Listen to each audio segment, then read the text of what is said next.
Mathematics recharge YouTube channel में। और आज के इस नए वीडियो में हम लोग चर्चा करेंगे एक्सरसाइज 1.2 का। ठीक है, 9th क्लास का जो एनसीईआरटी बुक है उसका जो फर्स्ट चैप्टर में एक्सरसाइज 1.2 है उसके बारे में हम लोग चर्चा करने वाले। पिछले वीडियो में हम लोगों ने कुछ थ्योरी देखा था जिसपे आधारित है आपका एक्सरसाइज 1.2, यानी पिछले वीडियो में जो चीज़ पढ़े हैं उसी पे आधारित होगा आपका। इसमें जो भी क्वेश्चन आएगा वो सब उसी पे बेस्ड होगा, ठीक है ना। तो इसका जो सबसे फर्स्ट क्वेश्चन है एक्सरसाइज 1.2 का वह है कि नीचे दिए गए कथन सत्य है या असत्य, कारण के साथ अपने उत्तर दीजिए। यानी नीचे जो स्टेटमेंट दिया हुआ है इस तरह से आपको 3 स्टेटमेंट दिया गया है। तो इसमें पहला जो स्टेटमेंट है कि प्रत्येक अपरिमेय संख्या एक वास्तविक संख्या होती है, यानी every irrational number is a real number. अब इसको आप लोगों को बताना है कि सही है कि गलत है, और सही है तो कैसे सही है कारण देना है, और गलत है तो कैसे है उसका भी कारण देना है। तो इसका आंसर क्या होगा,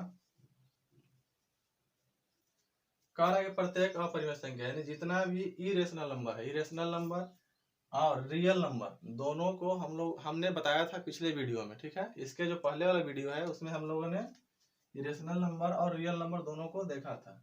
अगर आप लोग नहीं देखे उस वीडियो को तो प्लेलिस्ट से देख लीजिएगा, समझने में आसानी होगी। अब देखिए कह रहा है कि प्रत्येक अपरिमेय संख्या यानी जितना भी अपरिमेय संख्या है, जितना भी इरेशनल नंबर है वह वास्तविक संख्या है, यानी रियल नंबर होगा। अब यह सही है कि गलत है, तो हमने देखा था कि जो परिमेय संख्या और अपरिमेय संख्या को जब मिलाते हैं यानी कि रेशनल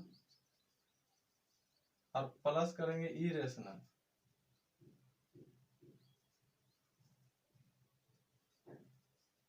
तो हमारा मिलता था रियल नंबर।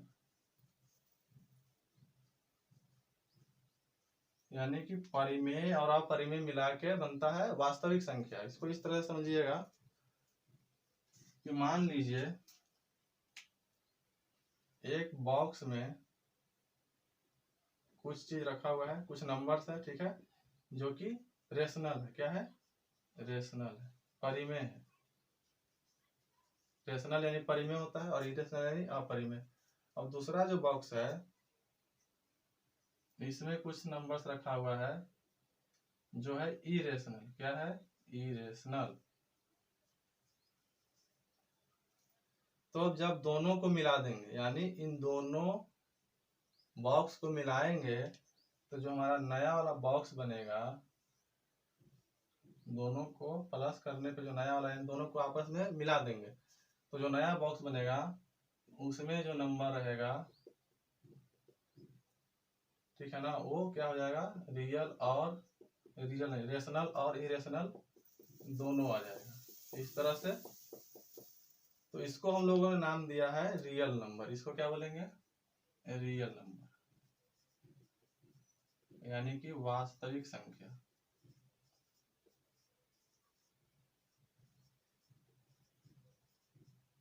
ठीक है, यह हो जाएगा आपका परिमेय और यह है अपरिमेय।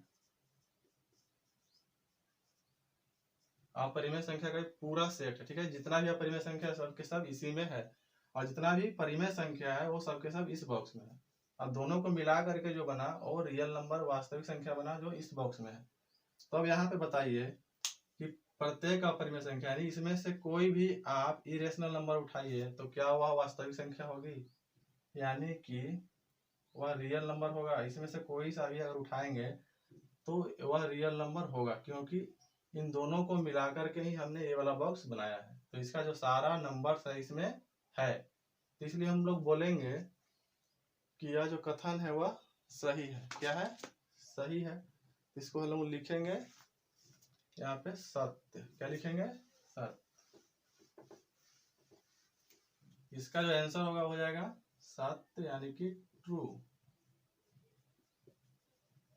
अब कारण क्या दीजिएगा, तो लिखना है क्योंकि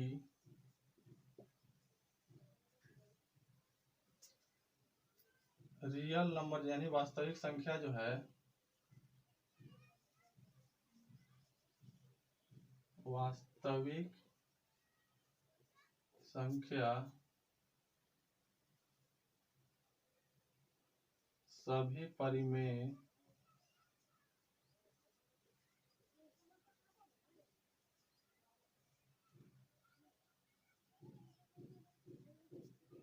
तथा सभी अपरिमेय संख्याओं का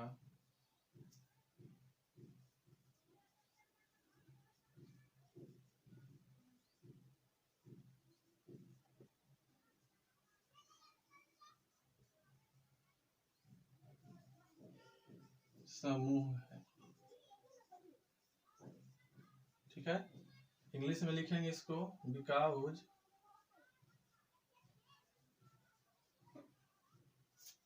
the real number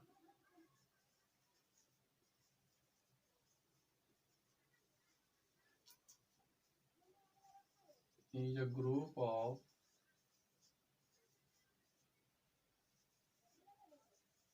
all rational numbers and irrational numbers।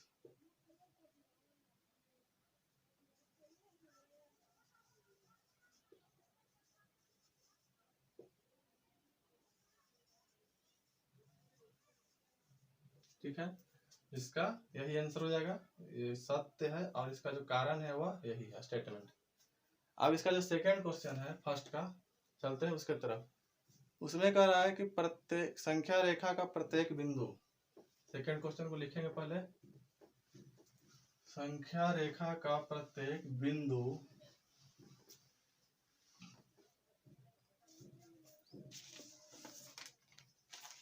Second question हमारा है संख्या रेखा का प्रत्येक बिंदु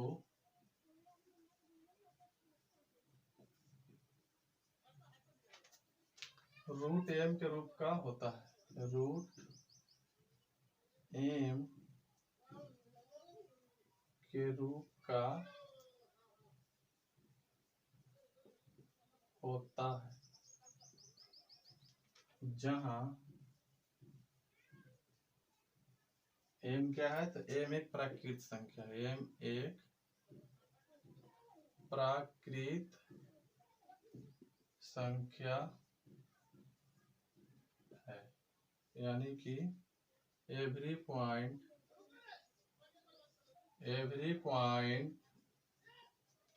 on the number line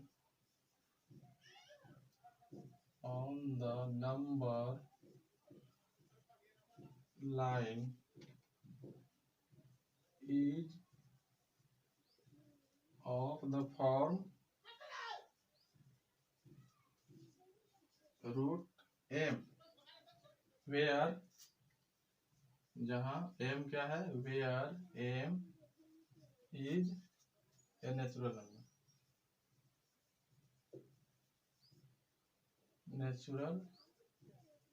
number। इसका आंसर क्या होगा, चलिए देखते हैं।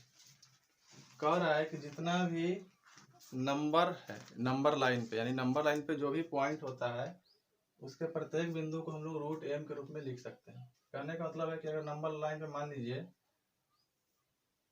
कुछ पॉइंट्स हैं तो इसको हम लोग रूट एम के रूप में लिख सकते हैं, जहां एम का मान जो है वह नेचुरल नंबर में से कुछ भी रख सकते हैं। यानी नेचुरल नंबर 1 से शुरू होता है तो 1 भी रख सकते हैं, 2 भी रख सकते हैं, 3 भी रख सकते हैं।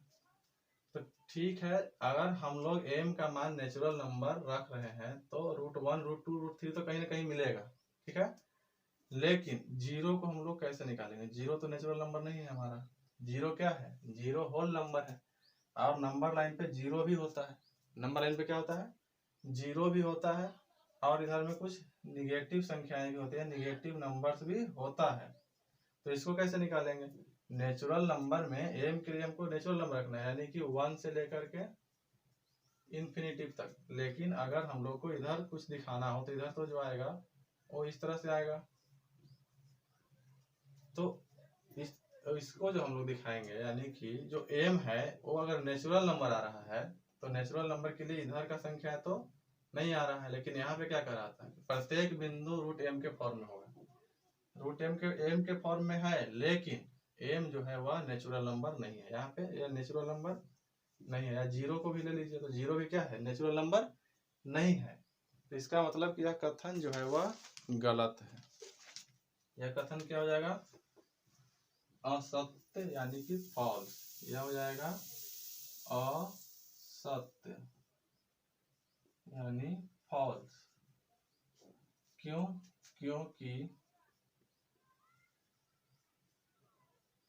क्योंकि शून्य या इसमें लिख लेंगे शून्य, -1, -2, ये सब जो है क्या है, नेचुरल नंबर नहीं है। यानी कि शून्य, -1, -2 etc प्राकृत संख्या नहीं है।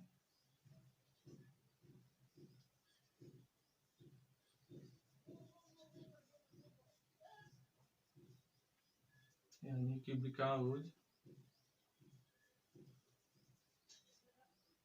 0, -1, -2 etc are not natural number. Natural numbers देखिए, अब ये सब नेचुरल नंबर नहीं है। एम की जगह पे सिर्फ नेचुरल नंबर लेना है और संख्या रेखा का प्रत्येक बिंदु भी कवर हो जाए, ऐसा संभव नहीं है। यानी कि संख्या रेखा के सभी बिंदु को अगर हम लोग देखेंगे तो नेचुरल नंबर हमको नहीं लेना पड़ेगा। अगर एम यहाँ पे इंटीजर होता, एम क्या होता, इंटीजर यानी पूर्णांक, जो कि -इन्फिनिटी से +इन्फिनिटी तक जाता है, तब यह कथन सत्य हो जाता। अगर यहाँ पे प्राकृत संख्या के जगह पे दे देता कि एम एक पूर्णांक है, तब यह कथन जो है वह सत्य हो जाता। क्योंकि अगर पूर्णांक होता तो उसमें माइनस वाली संख्या है और साथ साथ जीरो भी आ जाता, लेकिन नेचुरल नंबर दिया हुआ है, प्राकृत संख्या दिया हुआ है, इसलिए यह कथन जो है वह असत्य है। चलिए इसका जो तीसरा क्वेश्चन है फर्स्ट का, उसके तरफ चलते हैं।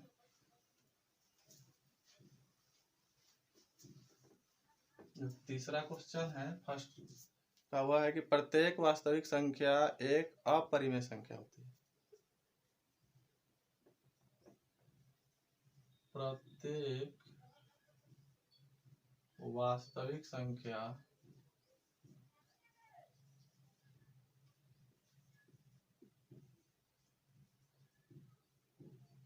एक अपरिमेय संख्या होती है। एक अपरिमेय संख्या होती है।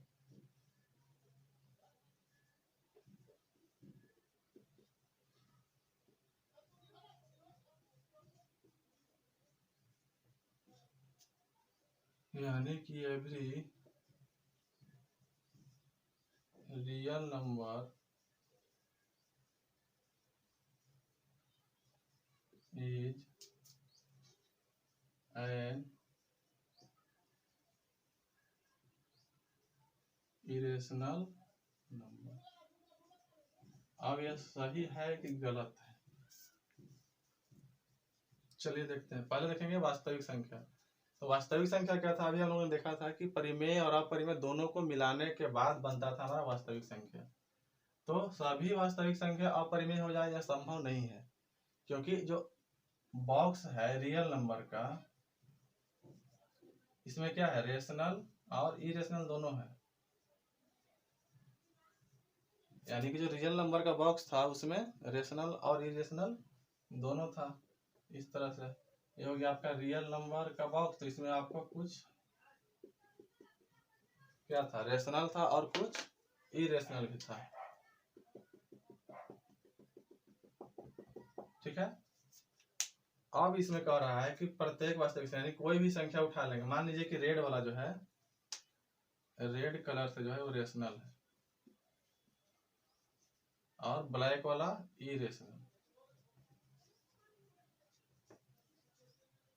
तो मान लीजिए कि हमने इसमें से ब्लैक वाला उठाया, तो ब्लैक वाला तो इरेशनल हो जाएगा, ठीक है।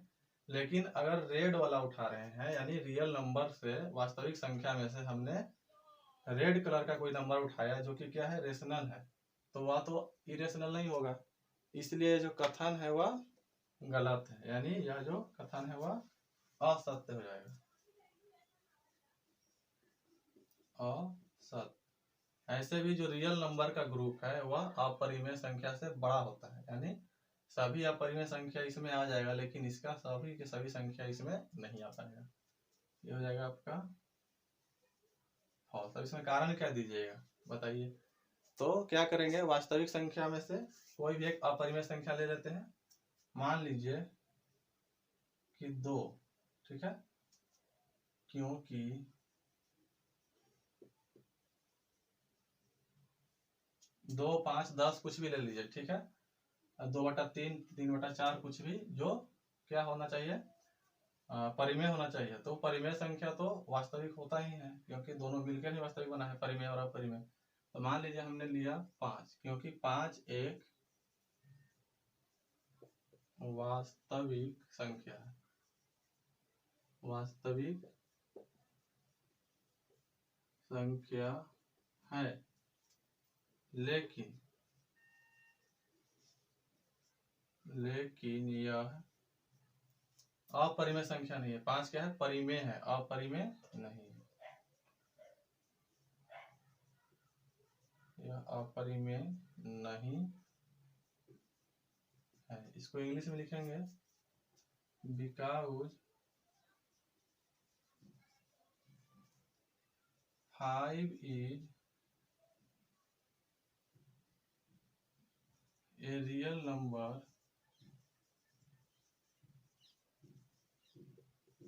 but it is not an irrational number।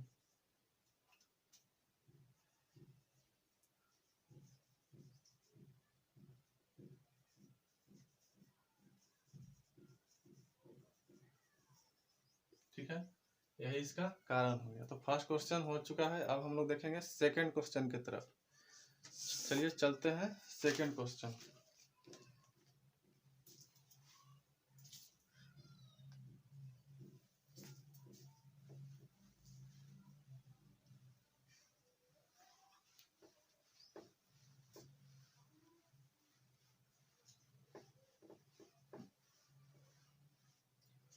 जो सेकंड क्वेश्चन है वह है,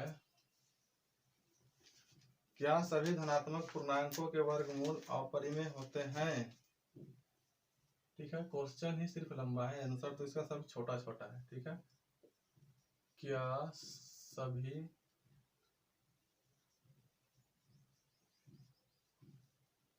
धनात्मक पूर्णांकों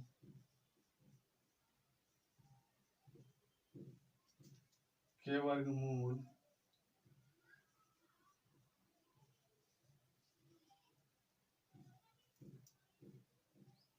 अपरिमेय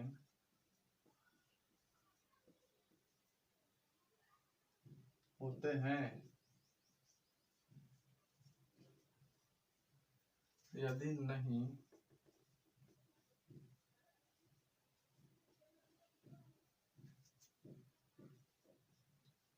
तो एक ऐसी संख्या का वर्गमूल, ऐसी संख्या के वर्गमूल का उदाहरण दीजिए। तो एक ऐसी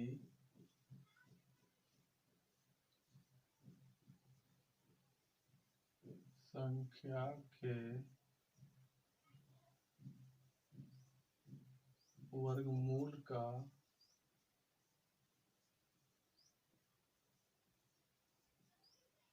उदाहरण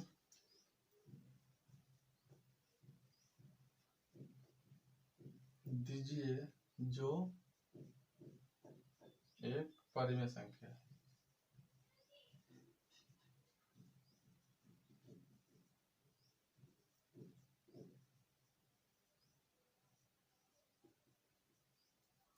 इंग्लिश में लिखेंगे are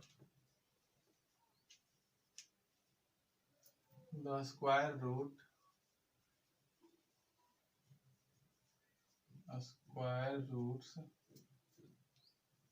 of all positive integer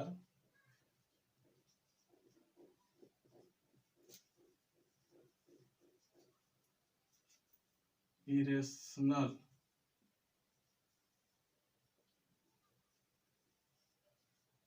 ठीक है, if not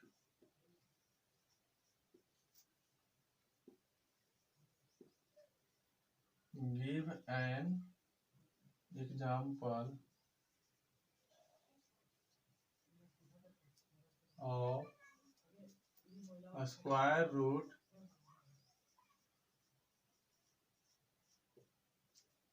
of a number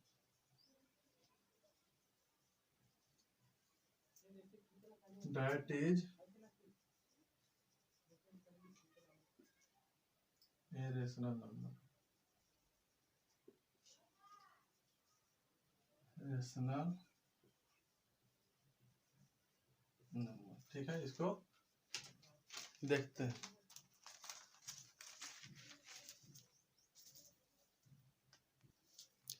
चलिए देखते हैं, इसको सॉल्व करते हैं। अब देखिए कह रहा है कि सभी धनात्मक पूर्णांक यानी जितना भी पॉजिटिव इंटीजर है, इंटीजर माइनस में भी होता है और प्लस में भी होता है, पॉजिटिव और नेगेटिव दोनों होता है, तो हमको उसमें से सिर्फ पॉजिटिव इंटीजर लेना है और उसका वर्गमूल निकालना है और दिखाना है कि वह अपरिमेय होता है कि अपरिमेय, या परिमेय या अपरिमेय। यानी जितना भी आपका पॉजिटिव इंटीजर कहाँ से हो जाएगा, 1 2 या 0 से मान लीजिए, 0 1 2 3 4 5 से लेकर के इन्फिनिटी तक, ये सब है पॉजिटिव इंटीजर। निगेटिव वाला हमको छोड़ देना है। अब इसका जो है सभी का क्या करना है, कह रहा है कि सभी धनात्मक पूर्णांकों के वर्गमूल यानी सभी का जब हम अंडर रूट करेंगे तो वह अपरिमेय आएगा। यानी कि मान लीजिए इस तरह से, यह भी अपरिमेय होना चाहिए, फिर ये भी इस तरह से क्या कह रहा है कि अपरिमेय आना चाहिए। और अगर नहीं है अपरिमेय तो फिर एक ऐसा एग्जाम्पल दीजिए, एक ऐसा संख्या लीजिए जिसका वर्गमूल जो है वह परिमेय संख्या आ जाए। तो यहाँ पे हम लोग देख रहे हैं कि अगर 1 का वर्गमूल निकालेंगे तो 1 आ जाएगा, 0 का तो 0 ही होता है, अगर 4 का करेंगे तो 2 आ जाएगा। ठीक है, √5 का नहीं होगा, √6 का नहीं होगा, √7 का नहीं होगा, √8 का भी नहीं होगा, लेकिन √9 का वर्गमूल करेंगे तो 3 आ जाएगा। यानी हमने पॉजिटिव इंटीजर का वर्गमूल किया तो सभी के सभी अपरिमेय नहीं है, कुछ न कुछ जो है परिमेय भी आ रहा है, जैसे 0 1 2 और 3। ठीक है, यानी कि यहां से लेंगे तो 0 1 4 9, 0 1 4 9 के अलावा और भी संख्याएं होंगी धनात्मक पूर्णांक में, पॉजिटिव इंटीजर में, जिसका वर्गमूल जो है वह परिमेय संख्या आएगा, यानी कि रेशनल नंबर आएगा। तो यह जो पूछ रहा था कि क्या सभी धनात्मक पूर्णांकों के वर्गमूल अपरिमेय होते हैं, यह सही नहीं है, यानी नहीं। इसका आंसर क्या हो जाएगा, नहीं। इसका आंसर हो जाएगा नहीं, यानी सभी धनात्मक पूर्णांकों के वर्गमूल अपरिमेय नहीं होते। ठीक है, अब इसमें एग्जाम्पल भी देना था, तो एग्जाम्पल में ले लीजिए कोई भी धनात्मक पूर्णांक। यहाँ पे एग्जाम्पल में क्या लीजिएगा, माना कि नहीं, चलिए मान लीजिए एग्जाम्पल में लेते हैं 4 लीजिए, 9 लीजिए, 16 लीजिए, कुछ भी 25, ठीक है ना, इस तरह से। तो 4 लेंगे, 4 एक धनात्मक पूर्णांक है। एग्जाम्पल में हम ले रहे हैं 4 एक धनात्मक पूर्णांक है, यानी कि 4 is a positive integer.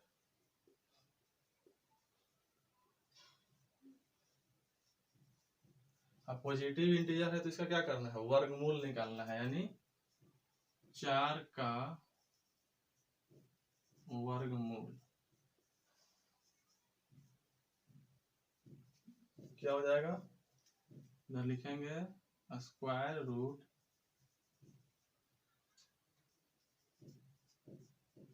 Of 4,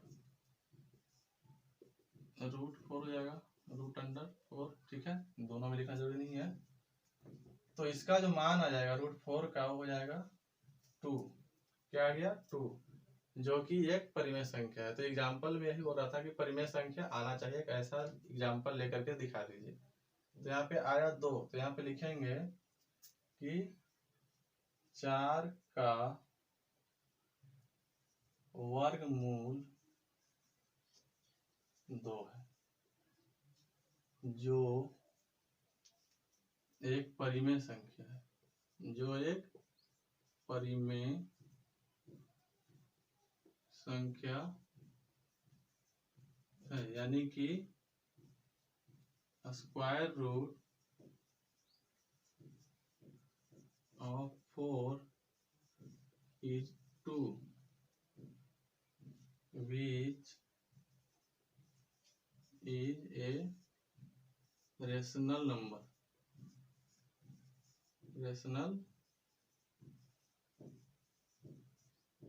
हो गया, इसका सॉल्यूशन यही होगा। ठीक है, अब इसके आगे जो है 3 और 4 क्वेश्चन, यानी इसमें 2 क्वेश्चन और रह गए हैं, नहीं एक ही क्वेश्चन है। ठीक है, एक क्वेश्चन और है इसका तीसरा, जो कह रहा है कि दिखाइए कि संख्या रेखा पर 5 को किस प्रकार दिखाइए कि संख्या रेखा पर रूट 5 को किस प्रकार निरूपित किया जा सकता है, यानी रूट 5 को दिखाना है। संख्या रेखा पर क्या दिखाना है, रूट 5 को। तो चलिए उसको भी थोड़ा सा कर ही लेते हैं जल्दी से। जैसे हम लोगों ने दिखाया था पिछले वीडियो में रूट 2 और रूट 3 को, उसी प्रकार से इसमें दिखाएंगे रूट 5 को। क्या करेंगे, सबसे पहले चलिए क्वेश्चन लिख देते हैं तीसरा, दिखाइए कि संख्या रेखा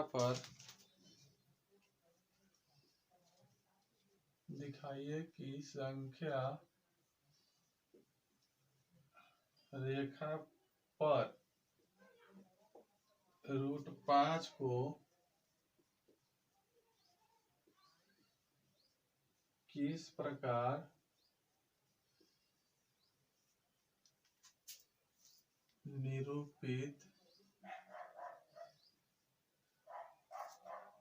किया जा सकता है।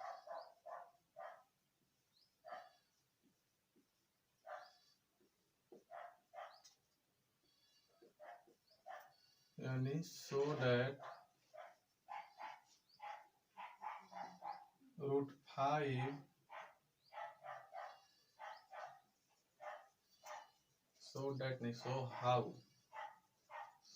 how root 5 can be represented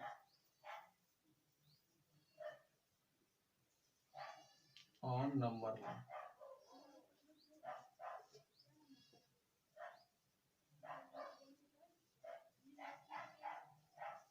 ठीक है, तो इसको हम लोग सॉल्व करेंगे सबसे पहले। अब देखिए रूट 5 को हम लोग लिख क्या सकते हैं, रूट 5 को वही लिखेंगे h equal to b square root and h equal to root under b square plus p square के फॉर्म में इसको तोड़ेंगे। तो रूट 5 को हम लोग लिख सकते हैं रूट अंडर 4 प्लस 1, यानी कि रूट अंडर 4 को लिख सकते हैं 2 का स्क्वायर प्लस 1 को लिख सकते हैं 1 का स्क्वायर। अब देखिए इधर हो जाएगा आपका रूट 5, ये हो गया रूट 5 h, b की जगह पे 2, p की जगह पे 1। अब क्या करेंगे, एक संख्या रेखा लीजिए। ठीक है, मान लीजिए यहाँ पे 0 1, इसको और बढ़ाते हैं 2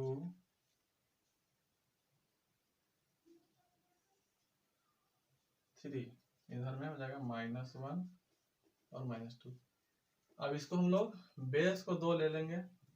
ठीक है, या फिर आप इसको भी बेस मान सकते हैं। ठीक है, तो हम इसी को बेस मान के चल रहे हैं, यानी हमारा जो नीचे का आधार होगा उसको 2 मानेंगे।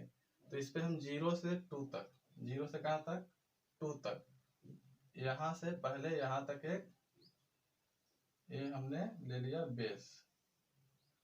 अब क्या करना है, इस पे हम लोग 90 डिग्री का एक एंगल बनाते थे, यानी समकोण त्रिभुज बनाना है इस पे। ठीक है ना, जिसमें जो P होगा परपेंडिकुलर यानी लंब, ये हो गया बेस यानी आधार आपका हो गया 2, और जो ये लंब होगा यानी परपेंडिकुलर होगा उसको 1 लेना है। कितना लेना है, 1। तो यहाँ से यहाँ तक 1 है, तो इतना ही ऊंचाई का आप यहाँ पे एक लाइन खींचेंगे जो कि इस पे 90 डिग्री के साथ मिलता हो, यानी परपेंडिकुलर हो। अब यहाँ से इस पॉइंट को मिलाएंगे तो आपको मिलेगा कर्ण, यानी कि हाइपोटेनस। क्या मिलेगा? H मिलेगा, हाइपोटेनस। तो इसका मान क्या होगा? तो हम जानते हैं कि समकोण त्रिभुज में बेस का स्क्वायर और परपेंडिकुलर के स्क्वायर का रूट अंडर जो होता है वो हाइपोटेनस होता है, कर्ण होता है। यानी यहाँ से यहाँ तक हमारा 2 है और इधर में 1 है, तो 2 का स्क्वायर प्लस 1 का स्क्वायर रूट अंडर करेंगे आएगा √5, जो कि हमारा हो जाएगा H। यानी कि ये हो गया हमारा √5। यहाँ से यहाँ तक की लंबाई को हम लोगों ने निकाल लिया, √5 है, यानी यहाँ से यहाँ तक की जो लंबाई है उसको √5 बोलेंगे। तो अब इसी को नाप लेना है स्केल से या कंपास से, जैसे भी हो, इसको इतना नाप करके और इधर इस लाइन पे लेकर आना। मान लीजिए इतना है इधर से, तो इसको इस तरह से नाप करके स्केल से, स्केल को सीधा इस तरह से कर देंगे और जहां पे कट गया वहां पे हो जाएगा √5। यही हो जाएगा, इस पॉइंट को हम लोग बोलेंगे √5। ठीक है। अब इसको किस तरह से दिखाएं तो छोटा हो जाएगा। देखिए इस तरह से मान सकते हैं, मान के चलिए कि इसका लंबाई जो है यहाँ से यहाँ तक है, ठीक है, इतना लंबाई है। तो इतना ही लंबाई हमको इस नंबर लाइन पे लेना है, ठीक है, यहाँ पे आ रहा है। तो यही हो जाएगा आपका √5। ये जो पॉइंट आ गया आपका √5 हो जाएगा, ठीक है ना। जितना लंबाई इधर √5 का था उतना ही लंबाई का इधर भी एक लाइन ले लिए, तो इस लाइन का लंबाई भी √5 हो जाएगा।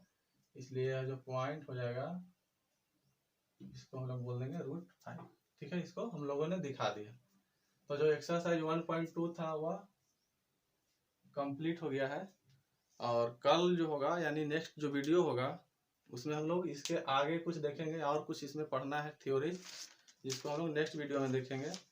उसके बाद एक्सरसाइज 1.3 को हम लोग सॉल्व करेंगे, ठीक है, थ्योरी पढ़ने के बाद। तो आज का जो वीडियो है उसको यहीं पे समाप्त करते हैं, मिलेंगे नेक्स्ट वीडियो में।